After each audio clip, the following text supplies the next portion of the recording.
महाराष्ट्र में राजनीतिक घमासान के बीच एनसीपी अध्यक्ष शरद पवार को इनकम टैक्स डिपार्टमेंट ने नोटिस भेजा है। ये नोटिस पिछले चुनाव में दिए गए हलफनामे को लेकर पहुंचा है। साथ ही महाराष्ट्र के मुख्यमंत्री उद्धव ठाकरे, मंत्री आदित्य ठाकरे, एनसीपी नेता और शरद पवार की बेटी सुप्रिया सुले को भी आयकर विभाग की ओर से नोटिस भेजा गया है। बता दें, पिछले काफी समय से बीजेपी और महाराष्ट्र सरकार के बीच तनातनी चल रही है। ये नोटिस शरद पवार और शिवसेना को ऐसे समय में मिला है जब उनकी ओर से लगातार कृषि बिल का विरोध किया जा रहा है। शरद पवार ने विरोध में एक दिन का उपवास रखने की भी बात की है।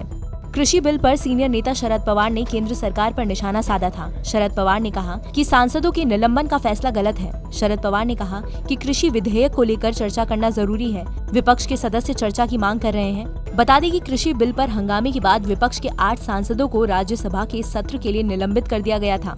शरद पवार ने कहा है कि मुझे कल इनकम टैक्स का नोटिस मिला है। सुप्रिया को भी आज या कल नोटिस मिल जाएगा।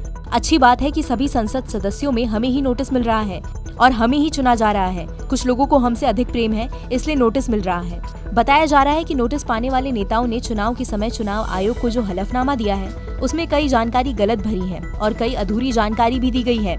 इन दस्तावेजों को देखने के बाद ही चुनाव आयोग ने इसकी जांच सीबीडीटी के पास भेजी है। चुनाव आयोग अब सीबीडीटी की जांच रिपोर्ट का इंतजार कर रही है। अगर इन नेताओं पर लगाए गए आरोप सही पाए जाते हैं तो रिप्रेजेंटेशन ऑफ पीपल एक्ट की धारा 125A के तहत सीबीडीटी इस मामले में केस दर्ज कर सकती है। इस सेक्शन के तहत ज्यादा से ज्यादा 6 महीने की जेल या जुर्माना या फिर दोनों का प्रावधान है। इस बारे में आपकी क्या राय है, हमें कमेंट सेक्शन में लिखकर जरूर बताएं। देश और दुनिया की तमाम बड़ी खबरों के लिए सब्सक्राइब करें TV9 भारतवर्ष। क्या आप पर भी बरपा है जालसाजी का कहर? सपने टूटे आपके, न घर के न घाट के।